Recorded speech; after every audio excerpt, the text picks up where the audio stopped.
ഇങ്ങനെയൊരു ചെക്കിംഗ് തുടങ്ങുന്ന സമയത്ത് അദ്ദേഹത്തിൻ്റെ കയ്യിൽ തോക്കുണ്ടായിരുന്നു എന്ന് പറയുന്നത് തന്നെ ഒരു അത്ഭുതം തന്നെയാണ്.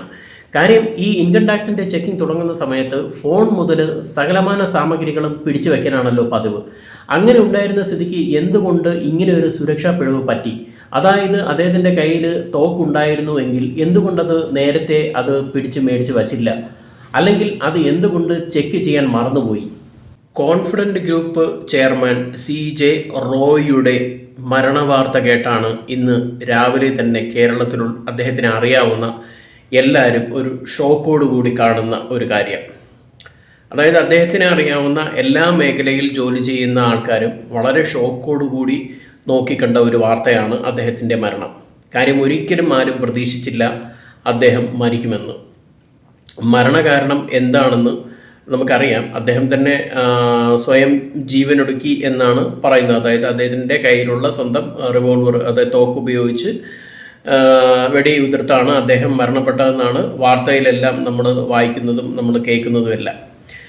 അത് എന്തിനാണ് അദ്ദേഹം മരിച്ചത് എന്നുള്ളതിനുള്ള വ്യക്തമായിട്ടുള്ള ഒരു ഉത്തരം കിട്ടിയില്ലെങ്കിലും പല റിപ്പോർട്ടുകളിൽ നിന്നും മനസ്സിലാക്കുന്നത് അദ്ദേഹത്തിൻ്റെ സ്ഥാപനത്തിൽ, ബാംഗ്ലൂരിലെ സ്ഥാപനത്തിൽ 2-3 ദിവസങ്ങളായിട്ട് ഇൻകം ടാക്സ് ഡിപ്പാർട്ട്മെൻറ്റിൻ്റെ, കേരളത്തിലുള്ള ഇൻകം ടാക്സ് ഡിപ്പാർട്ട്മെൻറ്റിൻ്റെ ചെക്കിംഗ് ഉണ്ടായിരുന്നു എന്നുള്ളതാണ്. ആ ചെക്കിങ്ങിൻ്റെ ഭാഗമായിട്ട് അദ്ദേഹത്തിന് മാനസിക സമ്മർദ്ദം ഉണ്ടായി.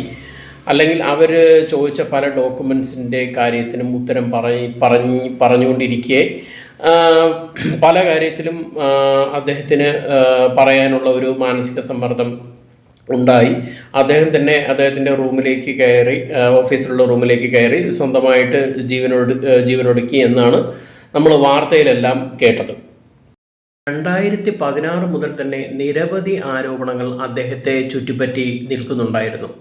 അതായത് ഏകദേശം 2016 മുതൽ തന്നെ ഇൻകം ടാക്സിൻ്റെ ചെറിയ ചെറിയ രീതിയിലുള്ള റെയ്ഡെല്ലാം അദ്ദേഹം നേരിട്ടിട്ടുണ്ടായിരുന്നു.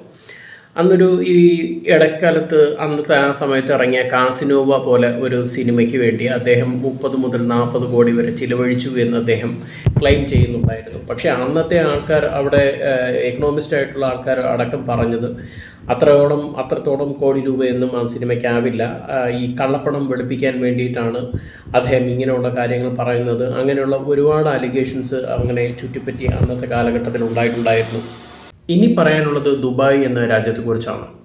കാര്യം ഒരുപാട് രാജ്യങ്ങളിൽ നിന്നും, അല്ലെങ്കിൽ പല പല രാജ്യങ്ങളിൽ നിന്നും കള്ളപ്പണം കൊണ്ടുവന്ന് ഇൻവെസ്റ്റ് ചെയ്യാനും അത് പല പല ബിസിനസ്സിലേക്ക് അത് കൺവേർട്ട് ചെയ്യാനും പറ്റിയ ഒരു രാജ്യമായിരുന്നു ദുബായ്. കാര്യം ഒരുപാട് കള്ളപ്പണങ്ങൾ കെട്ടിക്കിടക്കുന്ന ഒരു രാജ്യമാണ് ദുബായ് എന്ന് പറയുന്നത്. അതിനായിട്ട് ഒരു സൗകര്യം അവിടെ ഉണ്ട് എന്നുള്ളതാണ്. അതുകൊണ്ട് മനസ്സിലാക്കേണ്ടത് അദ്ദേഹത്തിൻ്റെ കൂടുതലും ബേസ് ചെയ്തുള്ളത് ദുബായിൽ നിന്ന് ബേസ് ചെയ്തായിരുന്നു. കാര്യം അതുവഴി പല ഇൻവെസ്റ്റേഴ്സിൽ നിന്നും ഫണ്ടിങ്ങും അതുപോലെ തന്നെ അത് കുഴൽപ്പണമായിട്ടും ഹവാലയായിട്ടും പല രാജ്യങ്ങളിലേക്കും എല്ലാം അതിനെ മാറ്റാമെന്നുള്ളൊരു സൗകര്യം കൂടി ഉണ്ട് എന്നുള്ളത് എല്ലാവർക്കും അറിയാവുന്ന ഒരു കാര്യമാണ്. കാര്യം ഇങ്ങനെ വരുന്ന പണം, അതായത് ദുബായിൽ ഇൻവെസ്റ്റ് ചെയ്യുന്ന പണത്തിൻ്റെ സോഴ്സോ അതല്ലെങ്കിൽ അത് എവിടുന്ന് വരുന്നോ എന്നുള്ളതൊന്നും ഒരു വിധത്തിലും കാണിക്കേണ്ട ഒരു കാര്യമൊന്നും അവിടെ ഇല്ല എന്നുള്ളതാണ്. അങ്ങനെ പല രീതിയിലുള്ള ബിസിനസ് നടത്താനും ഇൻവെസ്റ്റ് ചെയ്യാനും പറ്റിയ ഒരു രാജ്യമാണ് എന്നുള്ളതാണ് ദുബായ്. അങ്ങനെ ദുബായ് ബേസ് ചെയ്തുള്ള കൂടുതൽ കാര്യങ്ങൾ അദ്ദേഹത്തിൻ്റെ ഭാഗത്തു നിന്നുണ്ടായിരുന്നു എന്നുള്ളത് മറ്റൊരു കാര്യം ചിന്തിക്കേണ്ടതാണ്. മറ്റൊരു കാര്യം, എല്ലാവർക്കും അറിയാവുന്ന പോലെ തന്നെ അദ്ദേഹത്തിൻ്റെ മെയിൻ ബിസിനസ് റിയൽ എസ്റ്റേറ്റ് ആയിരുന്നു. അങ്ങനെ ബാംഗ്ലൂരിലുള്ള സർജാപൂർ എന്ന് പറയുന്ന സ്ഥലം പണ്ട് കാലത്ത് അദ്ദേഹം തുച്ഛമായ 6000 രൂപയ്ക്കാണ് അദ്ദേഹം മേടിച്ചു കൂട്ടിയത്. ഏക്കർ കണക്കിന് ഉണ്ടായിരുന്ന വസ്തു. ആ ഏക്കർ കണക്കിനുണ്ടായിരുന്ന വസ്തു പിന്നെ ആ സ്ഥലം അവിടെ കൂടുതൽ ഡെവലപ്പ് ആവുകയും അതൊരു ബിസിനസ് സോണായി മാറുകയും ആ 1 സെൻറ്റിൻ്റെ തന്നെ വില 30-40 ലക്ഷമായി മാറുകയും എല്ലാം ചെയ്തു എന്നുള്ളതാണ്. അപ്പോൾ അവിടെ റിയൽ എസ്റ്റേറ്റ് ബേസ് ചെയ്തുള്ള അദ്ദേഹത്തിൻ്റെ ബിസിനസ് അവിടെ ബൂമായി കൊണ്ടിരിക്കുന്ന സമയമായിരുന്നു ഈ പറയുന്ന സമയങ്ങളെല്ലാം തന്നെ. കൂടാതെ തന്നെ ആ സമയങ്ങളിലാണ് സ്ലോവാക്ക് റിപ്പബ്ലിക്കിൻ്റെ ഒരു ഓണററി കോൺസുലേറ്റ് ജനറൽ ഒരു പൊസിഷൻ അദ്ദേഹം നേടിയെടുത്തത്. അത് കേരളത്തിനും കർണാടകയ്ക്കും വേണ്ടിയിട്ടുള്ള, അതായത് ആ ഒരു ഓണറേറിയം എന്ന് പറയുന്നത് ഡിപ്ലോമാറ്റിക് ആയിട്ടുള്ള ഒരു പൊസിഷനാണ്. അപ്പോൾ ആ പൊസിഷൻ വെച്ചുകൊണ്ട് തീർച്ചയായിട്ടും ഒരുപാട് കാര്യങ്ങൾ ചെയ്യാനുള്ള ഒരു സ്വാതന്ത്ര്യം അദ്ദേഹത്തിന് ലഭിക്കും എന്നുള്ളതാണ്. അതായത് പല ബിസിനസ് ഇടപാടുകളും തീർച്ചയായിട്ടും യൂറോപ്യൻ കൺട്രീസും അല്ലെങ്കിൽ ദുബായ് ബേസ് ചെയ്തും എല്ലാം സാധിക്കുമെന്നുള്ളതാണ്. ഈ ഒരു പൊസിഷൻ ഇത് കിട്ടുന്നത് പല ഇടനിലക്കാരുടെയും അല്ലെങ്കിൽ ഫിനാൻഷ്യലി കാശുണ്ട് എന്നുണ്ടെന്നുണ്ടെങ്കിൽ തീർച്ചയായിട്ടും സാധിക്കുന്ന ഒരു കാര്യമാണ്. അതുപോലെ തന്നെ സെൻട്രൽ ഗവൺമെൻറ്റും അവിടുത്തെ രാജ്യത്തിൻ്റെയും സപ്പോർട്ട് കൂടി ഉണ്ടെങ്കിൽ മാത്രമേ തീർച്ചയായിട്ടും ഈ ഒരു ഓണററിയും അല്ലെങ്കിൽ ഈ ഒരു പൊസിഷൻ കിട്ടത്തുള്ളൂ.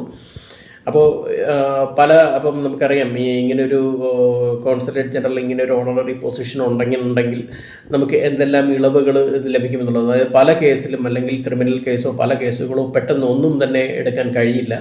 അങ്ങനെ എടുക്കുന്നെങ്കിൽ തന്നെ അതിന് വേണ്ടിയിട്ടുള്ള ഒരുപാട് നടപടിക്രമങ്ങളുണ്ട്. അങ്ങനെയുള്ള ഒരുപാട് അഡ്വാൻറ്റേജ് ഉള്ളൊരു പൊസിഷനാണ് ഇത്.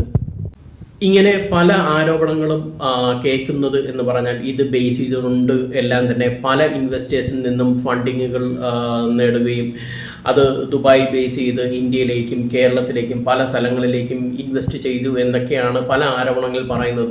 അപ്പോൾ ഇത് ബേസ് ചെയ്ത് എല്ലാമാണ് ഈ പറയുന്ന IT ഡിപ്പാർട്ട്മെൻറ്റ് ഒരു അന്വേഷണത്തിന് മുതിർന്നതും ഇങ്ങനെയെല്ലാം ഉണ്ടായതും. പക്ഷേ ഇതിൻ്റെയൊക്കെ സത്യാവസ്ഥ, ഇതൊക്കെ ഒരു ആരോപണങ്ങൾ മാത്രമാണ്. ഇതിൻ്റെയൊക്കെ സത്യാവസ്ഥ എന്താണെന്ന് തീർച്ചയായിട്ടും അന്വേഷണത്തിലൂടെ മാത്രമേ അറിയൂ. ഈ അദ്ദേഹത്തിൻ്റെ മരണം എന്ന് പറയുന്നത് വളരെയധികം ദുഃഖം ഉള്ളൊരു കാര്യം തന്നെയാണ്.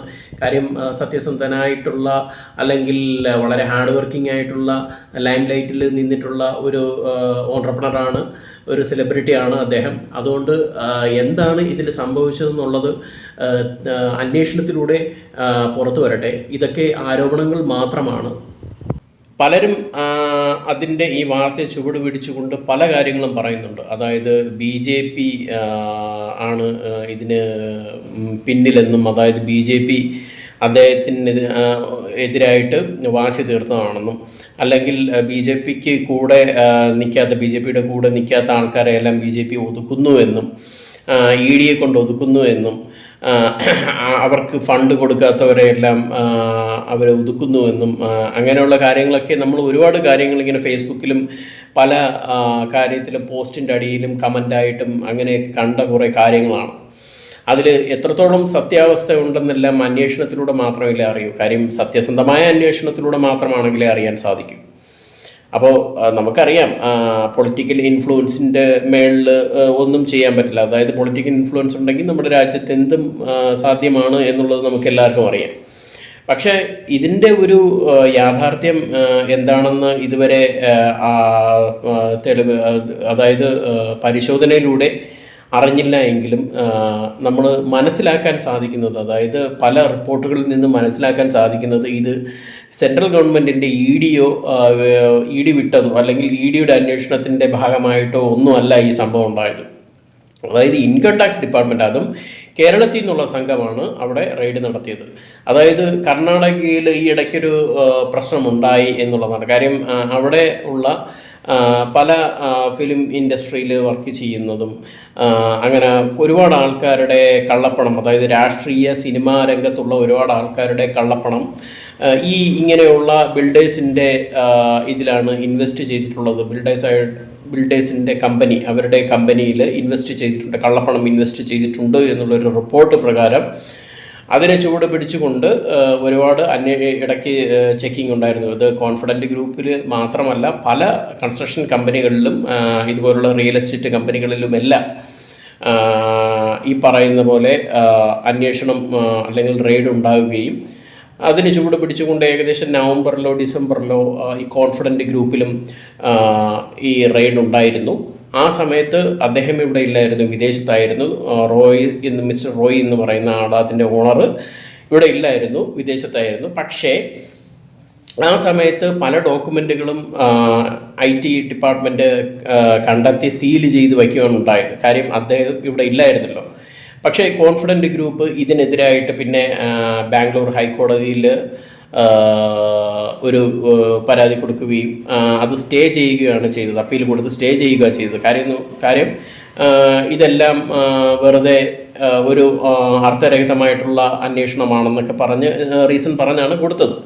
പക്ഷേ പിന്നീട് അത് സ്റ്റേ മാറ്റുകയാണ് ചെയ്തത്. കാര്യം IT ഡിപ്പാർട്ട്മെൻറ്റിന് വീണ്ടും പല കാര്യങ്ങളിലും അന്വേഷണം വേണ്ടതായിട്ടുള്ളത് കൊണ്ട് അവർ വീണ്ടും ഈ പറയുന്ന പോലെ റെയ്ഡ് കണ്ടിന്യൂ ചെയ്യുകയാണ് ചെയ്തത്. അതിനായിട്ട് കോടതി അനുമതി നൽകുകയും ചെയ്തു.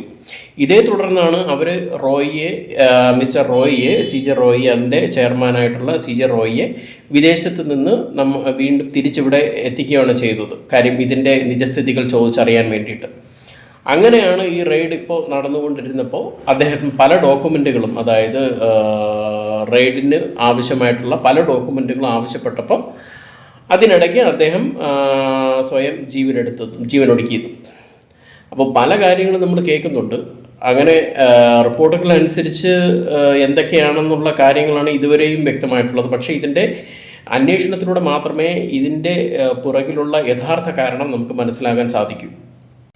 ഇതിൽ പറയുന്ന കുറേ കാര്യങ്ങൾ എന്താണെന്ന് വെച്ച് കഴിഞ്ഞാൽ, അതായത് ഇപ്പം പറഞ്ഞ കുറേ അലിഗേഷൻ ഒരുപാട് ആൾക്കാർക്ക് മിസ്അണ്ടർസ്റ്റാൻഡിങ് ഉണ്ടാക്കുന്ന രീതിയിൽ ഇത് ED അന്വേഷണമാണ്, ED ആണ് ഇതിൻ്റെ ബാക്കിൽ, അല്ലെങ്കിൽ BJP പകപോക്കാൻ വേണ്ടിയിട്ടാണ് ഇങ്ങനെ, അതായത് BJPക്ക് കൊടുക്കാനുള്ള ഫണ്ട് കൊടുക്കാത്തത് കൊണ്ടുള്ള വാശിക്കാണ് ഇങ്ങനെയുള്ള കാര്യങ്ങൾ ചെയ്യുന്നത് എന്നൊക്കെ പല കാര്യങ്ങളും പറഞ്ഞു വരുത്തുന്നുണ്ട്. പക്ഷെ നമുക്കറിയാം അതിൻ്റെ ബാക്കിൽ ഇങ്ങനെയുള്ള കാര്യങ്ങളല്ല എല്ലാ പാർട്ടിക്കാർക്കും ഫണ്ട് ചോദിച്ച് എല്ലാ സ്ഥാപനങ്ങളിലും ചെല്ലുന്നത് എല്ലാവർക്കും അറിയാവുന്ന കാര്യമാണ്. പക്ഷേ സത്യത്തിൽ അദ്ദേഹത്തിൻ്റെ ഭാഗത്ത് ഒരു തെറ്റുമില്ലെങ്കിൽ എന്തിന് അദ്ദേഹം പേടിക്കുകയും ആത്മഹത്യ ചെയ്യുകയും ചെയ്യണം? അതായത് എന്തെങ്കിലും ലീഗൽ ഡോക്യുമെൻറ്റ്സ്, അതായത് നിയമപരമായിട്ട് പാലിക്കേണ്ട, സർക്കാരിന് കൊടുക്കേണ്ട എന്തൊക്കെ സർക്കാരിന് എന്തൊക്കെയാണോ നിയമപരമായിട്ട് ചെയ്യേണ്ടത്, അങ്ങനെയുള്ള അതിന് സംബന്ധിച്ചുള്ള പേപ്പർ വർക്ക്, അല്ലെങ്കിൽ സർക്കാരിന് കൊടുക്കേണ്ട കാശ്, ഇതൊക്കെ എല്ലാം പക്ക നിയമപരമായിട്ടാണ് പോകുന്നതെങ്കിൽ തീർച്ചയായിട്ടും അദ്ദേഹത്തിന് ഒരു രീതിയിലും പേടിക്കേണ്ട ആവശ്യമില്ല. ഇൻ കേസ് എന്തെങ്കിലും മിസ്റ്റേക്ക് ഉണ്ടെങ്കിൽ തന്നെ തീർച്ചയായിട്ടും അദ്ദേഹത്തിന് ഇതിനെതിരായിട്ട് പൊരുതാനുള്ള എല്ലാ സംവിധാനങ്ങളും, കോടതിയും വക്കീലും എല്ലാ സംവിധാനങ്ങളും, പണവും എല്ലാം അദ്ദേഹത്തിൻ്റെ കയ്യിലിരിക്കെ ഒരിക്കലും ഇങ്ങനെ ചെയ്യേണ്ട കാര്യമില്ല. അപ്പോൾ എന്തോ കാര്യമുണ്ട് എന്നുള്ളതിന് യാതൊരു സംശയവുമില്ല. അത് ഈ പറയുന്ന പോലെ അന്വേഷണത്തിലൂടെ അറിയുമ്പോൾ നമുക്ക് സാധിക്കും എന്താണ് ഇതിൻ്റെ ബാക്കിലുള്ള കാര്യങ്ങളെന്ന്.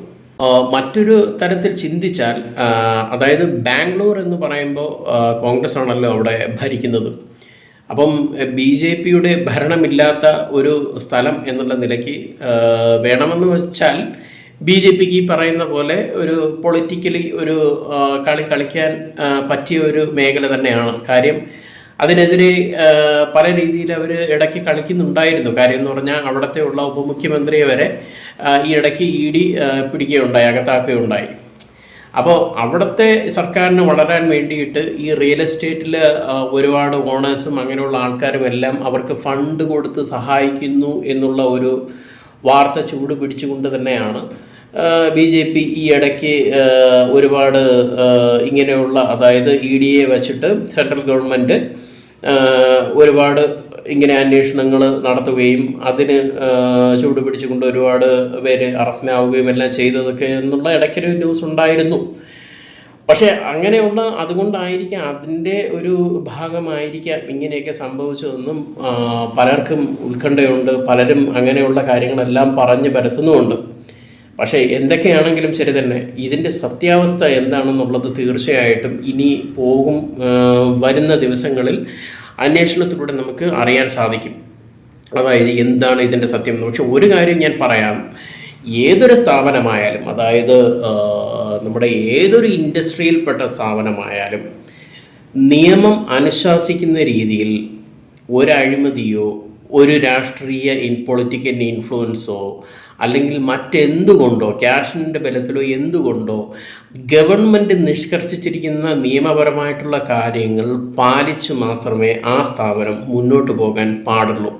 അല്ലെങ്കിൽ പിന്നെ നിയമം കൊണ്ടുവരുന്നതുകൊണ്ട് യാതൊരു അർത്ഥവുമില്ല.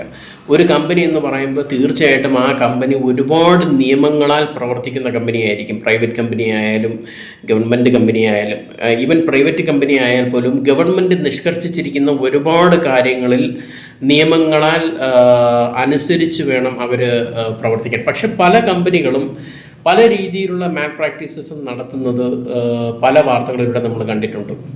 ഈ പറയുന്ന പോലെ ഇൻകം ടാക്സ് വെട്ടിക്കുന്നത് ഒരു പ്രധാന വിഷയമാണ്. മറ്റൊരു പ്രധാന വിഷയം ഈ ലേബേഴ്സിന് കൊടുക്കുന്ന ആനുകൂല്യങ്ങൾ മറച്ചു വെച്ചുകൊണ്ട് അതിൽ ഒരുപാട് അഴിമതികൾ കാണിക്കുന്ന അല്ലെങ്കിൽ തെറ്റ് കാണിക്കുന്ന ഒരുപാട് കമ്പനികളുണ്ട്. പല ലേബേഴ്സിനും കൊടുക്കുന്ന ഒരു ആനുകൂല്യങ്ങളും കൊടുക്കാതെ എല്ലാം പൂഴ്ത്തിവെച്ച് തെറ്റ് കാണിക്കുന്നവരുണ്ട്. അതായത് സമയമാകുമ്പോൾ അന്വേഷണത്തിന് വരുമ്പോൾ ഉദ്യോഗസ്ഥർക്ക് ലേബർ ഡിപ്പാർട്ട്മെൻറ്റിൽ നിന്നായാലും ഇൻകം ടാക്സ് ഡിപ്പാർട്ട്മെൻറ്റിൽ നിന്നായാലും എന്തെങ്കിലും തെറ്റ് പറ്റിയാൽ ഉദ്യോഗസ്ഥർക്ക് മേലുള്ള ഉദ്യോഗസ്ഥർക്ക് കൈക്കൂലി കൊടുത്ത് ഒതുക്കി തീർക്കുന്ന ഒരു പല കാര്യങ്ങളും നമ്മൾ കണ്ടിട്ടുണ്ട്, കേട്ടിട്ടുണ്ട്. നമ്മൾ കേട്ടിട്ടുണ്ട്. കണ്ടിട്ടുണ്ടെന്ന് പറയുന്നത് ഈ പറയുന്ന പോലെ വാർത്തയിലൊക്കെയാണ്. അപ്പോൾ ഇനി നല്ല ഒരു നട്ടലുള്ള ഒരു ഉദ്യോഗസ്ഥൻ ഈ പറയുന്ന ലേബർ ഡിപ്പാർട്ട്മെൻറ്റിലോ IT ഡിപ്പാർട്ട്മെൻറ്റിലോ ഒരു നട്ടലുള്ള ഉദ്യോഗസ്ഥനാണ് വർക്ക് ചെയ്യുന്നതെങ്കിൽ ഒരിക്കലും ഈ കൈക്കൂലിയിലോ ഒന്നും വീടില്ല. തെറ്റ് ചെയ്തിട്ടുണ്ടെങ്കിൽ അത് പിടിക്കപ്പെടുക തന്നെ ചെയ്യും. അത് തെറ്റ് ചെയ്ത ഏതൊരു സ്ഥാപനം തെറ്റ് ചെയ്തിട്ടുണ്ടോ തീർച്ചയായിട്ടും പിടിക്കപ്പെടണം. കാര്യം നിയമം എന്ന് പറയുന്നത് അത് അനുസരിക്കാനുള്ളതാണ്. ആനുകൂല്യങ്ങൾ എന്ന് പറയുന്നത് തീർച്ചയായിട്ടും എല്ലാവരിലും എത്തേണ്ടതുമാണ്. അതുകൊണ്ട് അദ്ദേഹം തെറ്റ് ചെയ്തിട്ടുണ്ടെങ്കിൽ അത് അന്വേഷണത്തിലൂടെ പുറത്തു വരട്ടെ. അതല്ല, തെറ്റ് ചെയ്തിട്ടില്ലെങ്കിൽ അദ്ദേഹം എന്തിന് ഈ ഒരു കടുങ്കൈ ചെയ്തു എന്നുള്ളത് അദ്ദേഹത്തിന് ഇനി നമ്മൾ പറഞ്ഞിട്ടോ സംസാരിച്ചിട്ടോ യാതൊരു കാര്യവുമില്ല. എന്തായാലും ഇനി വരും ദിവസങ്ങളിൽ അന്വേഷണത്തിലൂടെ എല്ലാം പുറത്തു വരട്ടെ.